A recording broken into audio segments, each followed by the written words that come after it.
चली थी स्कूल को, मेरे सपने हजार थे। कांधे पर किताबें, मेरे दौड़ते कदम, मैं चली थी स्कूल को। मेरी माँ ने कहा था जब लौटोगी तो कहानियां सुनाऊंगी, तुम्हें परियों की बातें बताऊंगी जब तुम लौटोगी स्कूल से। मैं अबोध बहुत खुश थी। छुट्टी की बेल सुनते ही मेरे कदम दौड़ पड़ी। बस में सवार होके मैं घर की तरफ चल पड़ी। मगर मेरी बस में न जाने आज क्या हुआ। मैं चिड़िया थी नन्ही सी, मेरे पंख किसी ने नोच लिए। ये कहानी मैंने मम्मी को घर लौट कर सुनाई। वो राक्षसी कहानी का मेरे बस में आ जाया था, मुझे डराया था, बहुत रुलाया था। मैं अबोध थी, अनजान थी। वो राक्षसी कहानी का मेरी बस में आज आया था, मुझे डराया था, बहुत रुलाया था। नमस्कार, ये उस बच्चे की दर्द भरी दास्तां है जो मेरे सहयोगी प्रवीण गुप्ता ने बयां की है। मैं आपके साथ राहुल सौमित्र हूं। पूरे मध्य प्रदेश में इस खबर के बाद आक्रोश है, गुस्सा है और बच्चियों की सुरक्षा को लेकर मन में डर भी है। लाडली जितनी देर स्कूल में होगी, मन उसी पर लगा होगा। बहरहाल भोपाल के बिलाबोंग हाई इंटरनेशनल स्कूल की जिस बस में मासूम से घिनौनी वारदात हुई, उस बस को पुलिस ने आज जब्त कर लिया। दोनों आरोपियों को 24 घंटे की पुलिस रिमांड पर कोर्ट ने भेज दिया है। वहीं प्रशासन ने बुलडोजर चलाकर आरोपी हनुमंत जाटव का घर जमींदोज कर दिया है। भोपाल के महिला थाने में खड़ी ये वही स्कूल बस है जिसमें महज 3.5 साल की मासूम बच्ची के साथ घिनौनी वारदात हुई। बस ड्राइवर हनुमंत जाटव और महिला केयरटेकर की गिरफ्तारी के बाद पुलिस ने बस को भी जब्त कर लिया है। हालांकि बस में लगे सीसीटीवी कैमरे के फुटेज डिलीट बताए जा रहे हैं। इसमें आरोपी को गिरफ्तार कर लिया गया है एवं घटना स्थल जो कि एक बस थी, बस को जब्त कर लिया गया है। हैरानी यह है कि स्कूल प्रबंधन अब भी अपनी लापरवाही मानने को तैयार नहीं है। बच्ची पानी पी रही थी, पानी के कारण उसकी टी शर्ट गीली हो गई थी, तो उन्होंने बच्ची के कहने पर कपड़े उतार करके उसका चेंज करवा दिया। दूसरी तरफ आरोपी हनुमंत जाटव के घर और चाय की दुकान के आसपास सन्नाटा पसरा हुआ है। आरोपी ने अपने घर के पास ही बस रोककर वारदात को अंजाम दिया था। आया है, उसके द्वारा बताया गया है कि कुछ दूरी पे सुनसान जगह है, वहाँ पर बस रोककर ये घटना कर। मामले पर सरकार ने कड़ा एक्शन भी शुरू कर दिया है। नगर निगम और जिला प्रशासन ने साझा कार्रवाई करते हुए सरकारी जमीन पर बना आरोपी का मकान जमींदोज कर दिया है। 3.5 साल की मासूम बच्ची के साथ स्कूल बस ड्राइवर की घिनौनी करतूत के मामले में सीएम शिवराज सिंह चौहान ने संज्ञान ले लिया है।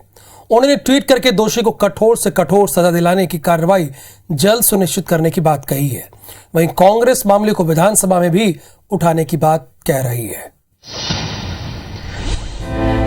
दुष्कर्म मामले को लेकर मुख्यमंत्री ने ट्वीट कर दो टूक कहा है कि इस घटना को चिन्हित अपराध में शामिल किया गया है और दोषी को कड़ी से कड़ी सजा दिलाई जाएगी। दूसरी तरफ स्कूल शिक्षा मंत्री ने मामले की जांच के लिए 3 सदस्यीय कमेटी बनाई है जो हफ्ते भर में अपनी रिपोर्ट सौंपेगी। जहाँ तक स्कूल प्रबंधन का सवाल है, मैं भी मानता हूँ कि उन्होंने मामले में लीपापोती करने की कोशिश की। हमारे डीओ को निर्देशित किया गया है कि उसमें 3 लोगों की समिति बनाकर पूरी डिटेल जांच करें। जो भी अनैतिक विचारों को, वातावरण को जन्म दे, ऐसी हर गतिविधि को नियंत्रित करना होगा। इधर कांग्रेस कानून व्यवस्था के मुद्दे पर सरकार को घेर रही है। अपराधियों पे और अपने कर्मचारी अधिकारियों पर कोई अंकुश नहीं है। मुझे लगता है कि सरकार को इन सब चीजों में सख्त होने की जरूरत है। बच्ची के साथ हुई घटना ने सभी को सख्ते में डाल दिया है। जिनकी ये जिम्मेवारी होती है कि बच्चों को सुरक्षित अपने घर से ले जाएं, तो उन्हें इस दिशा में कदम उठाना चाहिए। सरकार ने स्कूल प्रबंधन से भी पूरी रिपोर्ट मांगी है, जिसके बाद ये तय होगा कि स्कूल की ओर से इसमें किस स्तर पर लापरवाही हुई है।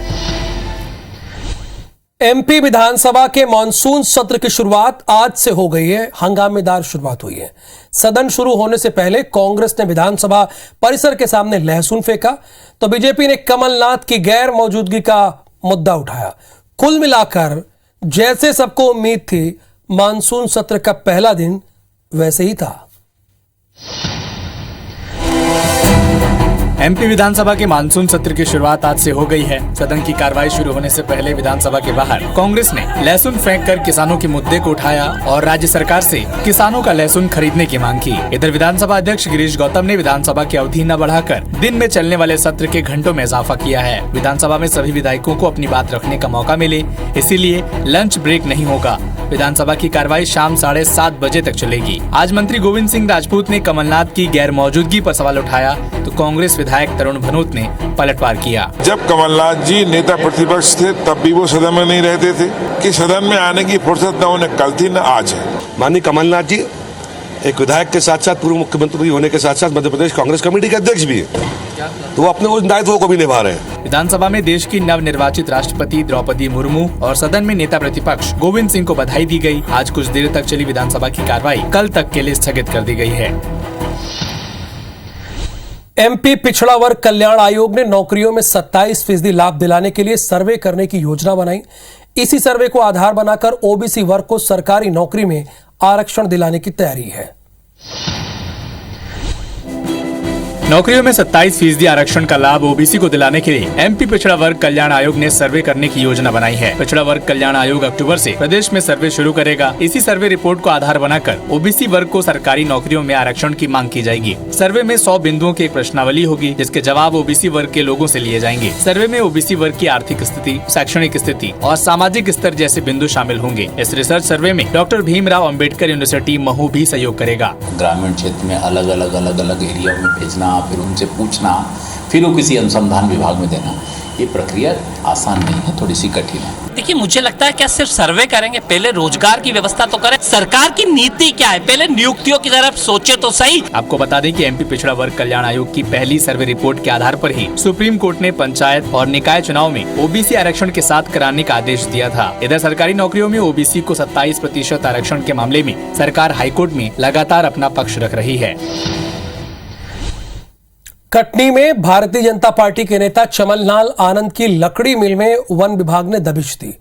कार्रवाई के दौरान चमनलाल आनंद का वन कर्मियों को धमकाने का एक वीडियो भी सामने आया। चमनलाल ने वन कर्मियों पर बेवजह परेशान करने का आरोप लगाया है। यहाँ जाके आप 3 दिन का समय देगी, रजिस्टर देगी, कोई चीज और नहीं देखेंगे और आप लाइसेंस कुछ नहीं देखेंगे। क्यों? बिल्कुल नहीं देखेंगे। क्यों? कि किस नियम से? नियम ये 3 साल, कितने साल का बनता है लाइसेंस?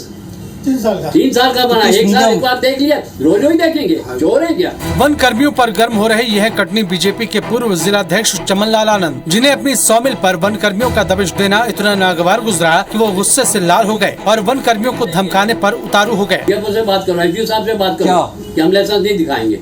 नहीं, क्यों नहीं दिखाएंगे? वही तो पूछ देखा ना आपने एक बार। मुझे काम करने देंगे कि नहीं देंगे? बताइए। नहीं देंगे काम करने, सीधा दस्तखत करो और नहीं तो जब एंट्री नहीं है तो मैं कैसे दस्तखत करूं? 2 दिन बाद आए करवा देंगे। दरअसल वन विभाग की 25 सदस्यीय टीम पंजाब सॉमिल पहुंचकर लकड़ियों का सत्यापन कर रही थी, लेकिन चमनलाल आनंद लगातार उन्हें काम करने से रोकते रहे। वहीं चमनलाल आनंद ने विभाग पर परेशान करने का आरोप लगाया है। चमनलाल जो यहाँ के ओनर हैं वो सहयोग नहीं कर रहे हैं, न यहाँ कागजात प्रोवाइड करवा रहे हैं और धमकी भी दे रहे हैं। ये आपको देख लेंगे हम। 11 मशीनों में ये जाके जबरदस्ती दम देते हैं, परेशान करते हैं, कई प्रकार की रुकावटें डालते हैं। कार्रवाई के दौरान बगैर एंट्री वाली लकड़ियां भी जब्त की गई हैं। धार के पीथमपुर में एक शख्स ने दिन दहाड़े गला रेतकर एक व्यक्ति की हत्या कर दी है, जिससे इलाके में सनसनी फैल गई है और हत्या का वीडियो सोशल मीडिया पर भी वायरल हो रहा है। ये धार के पीथमपुर के सेक्टर 3 इलाके की तस्वीर है, जिसमें संतोष खटीक नाम के एक शख्स ने दिन दहाड़े एक व्यक्ति की गला रेत कर हत्या कर दी, जिसका वीडियो अब सोशल मीडिया पर जमकर वायरल हो रहा है। वीडियो में आप साफ तौर पर देख सकते हैं कि आरोपी कैसे कितनी बेरहमी के साथ एक व्यक्ति का गला रेत रहा है और जैसे ही आरोपी ने उस शख्स की हत्या कर दी, वीडियो में आप देख सकते हैं कि वो कैसे बेखौफ मौके से जा रहा है। आरोपी के चलने का अंदाज जरा देखिए, जिसे देखकर जरा भी नहीं लगता कि उसे कानून का कोई डर हो। आरोपी संतोष खटीक मटन की दुकान लगाता है। एक व्यक्ति को एक अज्ञात व्यक्ति ने गला रेत कर हत्या की, जिसमें प्रकरण पंजीबद्ध कर विवेचना में लिया गया है। संदिग्ध आरोपी की तलाश तेजी से की जा रही है। ये इंदौर का रहने वाला है। पूरी घटनाक्रम के पीछे पुरानी रंजिश का होना बताया जा रहा है। मुरैना में बदमाशों ने कोचिंग जा रही 3 छात्राओं को नशीला पदार्थ देकर अपहरण कर लिया। आगे जाकर 2 छात्राओं को टोल प्लाजा के पास छोड़ दिया, जिसके बाद छात्रा के परिजनों ने एसपी ऑफिस का घेराव आज किया है। रोते बिलखते ये वो परिजन हैं जिनकी बेटी तो कोचिंग पढ़ने गई थी, लेकिन बदमाशों ने उनका अपहरण कर लिया। दरअसल मुरैना जिले के सुवापुरा गांव से संजय कॉलोनी पढ़ने आए 3 छात्राओं को बदमाशों ने नशीला पदार्थ देकर उनका अपहरण कर लिया। हालांकि 2 छात्राओं को सिविल लाइन थाने इलाके के नेशनल हाईवे 44 के टोल प्लाजा के पास छोड़कर फरार हो गए, लेकिन एक छात्रा अब भी बदमाशों के साथ है। परिजनों को 2 घंटे बाद घटना की सूचना मिली तो परिजनों ने पुलिस अधीक्षक कार्यालय का घेराव किया और पुलिस से शिकायत की। पुलिस के अधिकारियों ने 2 छात्राओं को जिला अस्पताल में भर्ती कराया है। 15-16 साल की बच्चियां हैं, कोचिंग पढ़ने के लिए अभी आई थी। तो यहाँ पे जो है उनके द्वारा बताया गया है पुलिस को दिए कथन में कि जो है कुछ प्रसाद खिलाया था और उसी स्थिति में अभी वो हॉस्पिटल में है और उनका उपचार चल रहा है और उसके बाद जो है उनसे पूछताछ करके आगे कार्रवाई की जाएगी। प्रथम दृष्टया ये प्रकाश में आया है कोई बाबा टाइप का आदमी था, उसने जो प्रसाद खिलाया था। परिजनों को आशंका है कि गाँव के कुछ लोग भी इस बार जबलपुर संभाग के बाद ग्वालियर चंबल संभाग के कई जिलों में डीएपी खाद और यूरिया का संकट पैदा हो गया है। किसानों को 1,54,000 मीट्रिक टन खाद की जरूरत है, जबकि उपलब्धता महज 91,918 मीट्रिक टन ही है। रबी फसल की बोनी शुरू हो गई है, आप सब जानते ही हैं, लेकिन किसानों को यूरिया और खाद के लिए लाइन लगानी पड़ रही है। कड़ी धूप और उमस के बीच कतार में बैठे ये लोग टिकट या राशन के लिए नहीं बल्कि यूरिया और खाद लेने के लिए अपनी बारी का इंतजार कर रहे हैं। ग्वालियर चंबल के कई जिलों में खाद का संकट पैदा हो गया है। आलम यह है कि ग्वालियर, मुरैना, भिंड में सोसाइटी के बाहर खड़े किसानों का नंबर 4-4 दिन में आ रहा है। टोकन बट जाते हैं, कोई नंबर नहीं आ पाता, आया तो चले जाते हैं, मिलते ही नहीं है खाते। वो आधार कार्ड पे कहूँ किताब नाने लाइन से नहीं मिल पाते और कहूँ परेशान रहते हैं और क्या है, और खाते मिली नहीं। किसानों को खाद के लिए वितरण केंद्रों पर रत जगह करना पड़ रहा है, लेकिन प्रशासन दिक्कत नहीं होने की बात कह रहा है। 4 दिन से मिलाई नहीं है, शुक्रवार का टोकन मिला है। अभी बड़े बड़े लोग बीच में ले जाते हैं, छोटे पूरे रह जाते हैं। डीएपी तो पूरी सप्लाई हो गई, यूरिया भी लगातार आ रही है और हम लोग दे रहे हैं। सरकार का दावा है कि मांग के मुताबिक सभी जिलों में डीएपी और यूरिया उपलब्ध कराई जा रही है, लेकिन तस्वीरें दावे के उलट हैं। राजस्थान के बाद अब मध्य प्रदेश के कई जिलों में लंपी वायरस की दस्तक से हड़कंप मचा हुआ है। श्योपुर, मुरैना, भिंड और ग्वालियर जिले में वायरस ने दस्तक दे दी है, जिसको लेकर पशु चिकित्सा विभाग ने अलर्ट जारी कर दिया है। वहीं प्रकोप बढ़ने के बाद वैक्सीनेशन तेज कर दिया गया है।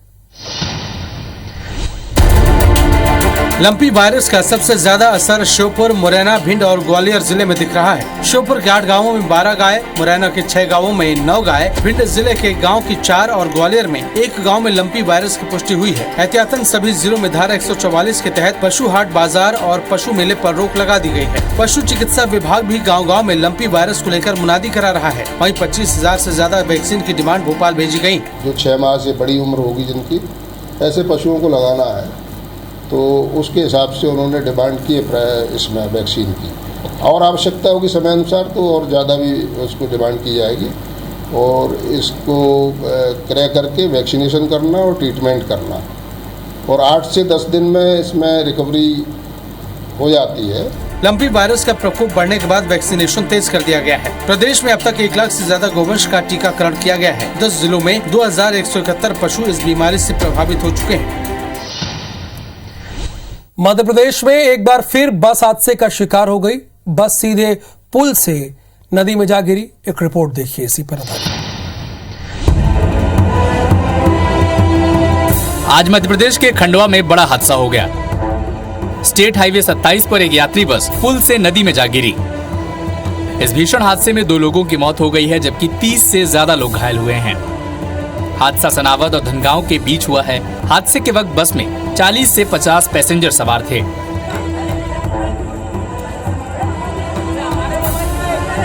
बताया जा रहा है कि नदी से पुल की ऊंचाई करीब 10 फीट की है।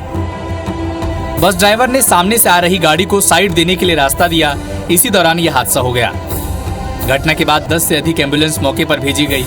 घायलों को जिला अस्पताल और सनावद के अस्पताल भेज दिया गया है। ये पहला मौका नहीं है जब एमपी में बस हादसे का शिकार हुई हैं। इससे पहले भी कई हादसे हो चुके हैं। हर घटना के बाद जांच का दावा किया जाता है, लेकिन ऐसे हादसे प्रशासन के रवैये पर कई सवाल खड़े करते हैं।